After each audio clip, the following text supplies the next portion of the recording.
বাংলাদেশের রাজনীতির মাঠে এখন সরব প্রস্তুতি, আর সেই প্রস্তুতির কেন্দ্রবিন্দুতে অন্যতম নাম বিএনপি। ঐক্যমত্য কমিশনের সিদ্ধান্ত বাস্তবায়ন আর স্বাস্থ্য, শিক্ষা ও প্রযুক্তিকে অগ্রাধিকার দিয়ে দলীয় ইশতেহার তৈরির কাজ ইতিমধ্যে শুরু করেছে দলটি। শুধু তাই নয়, চলছে সম্ভাব্য প্রার্থীদের তথ্য হালনাগাদ ও জেলা উপজেলা থেকে ইউনিয়ন পর্যায়ে সব কমিটি নতুনভাবে সাজানোর প্রক্রিয়া। দলের শীর্ষ নেতাদের ভাষ্য, এটাই মূলত তাদের পূর্ণাঙ্গ নির্বাচনী প্রস্তুতির সূচনা। রাজনীতির অঙ্গনে যতই দাবানলের মতো উত্তপ্ত থাকুক না কেন, বিএনপি থেমে নেই তাদের পরিকল্পনায়। ফেব্রুয়ারিতে ভোটের সময়সূচি ঘোষণার পর থেকেই দলটির সাংগঠনিক কার্যক্রম বেড়েছে কয়েক গুণ। একের পর এক জেলা ও উপজেলা কাউন্সিল, নতুন মুখের উত্থান আর তরুণ নেতৃত্বকে অগ্রাধিকার দিয়ে গড়ে তোলা হচ্ছে শক্তিশালী সাংগঠনিক কাঠামো। এদিকে ধানের শীষের পক্ষে ভোট চাইতে সরাসরি প্রচার চালাচ্ছেন দলের ভারপ্রাপ্ত চেয়ারম্যান তারেক রহমান। তার দেওয়া স্লোগান হলো, তারুণ্যের প্রথম ভোট ধানের শীষের জন্য হোক, যা ইতিমধ্যে তরুণ প্রজন্মের মনে সাড়া জাগিয়েছে। বিশেষ করে যারা আগামী নির্বাচনে প্রথমবারের মতো ভোট দেবেন, তাদের মধ্যে এই স্লোগান রীতিমতো আলোচনার ঝড় তুলেছে।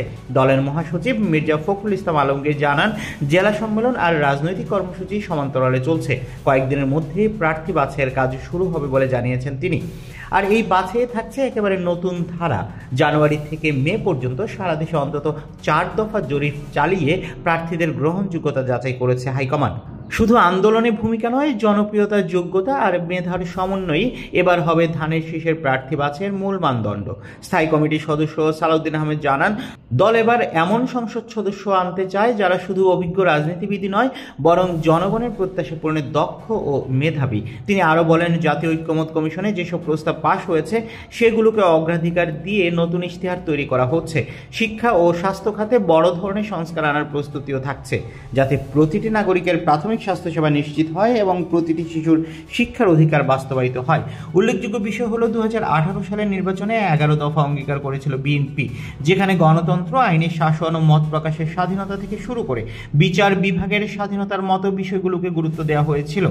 এবারও সেই ধারাবাহিকতায়, তবে আরও আধুনিক রূপে ঐক্যমত্য কমিশনের সিদ্ধান্ত ও 31 দফার সমন্বয়ে ইশতেহার প্রস্তুত করা হচ্ছে। এজন্য গঠিত হয়েছে একাধিক সাব কমিটি।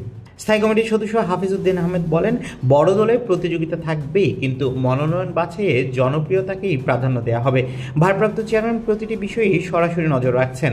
ইতিহাস বলছে, 2001 সালের 8ম জাতীয় সংসদ নির্বাচনের আগে 30টির বেশি অঙ্গীকার ঘোষণা করছিল বিএনপি, যার কিছু পূরণ না হলেও দুর্নীতি দমন কমিশন গঠন, নারী আসন বাড়ানো সহ শিক্ষা, অর্থনীতি আর কৃষি খাতে উল্লেখযোগ্য উন্নয়ন করেছিল খালেদা জিয়া সরকার।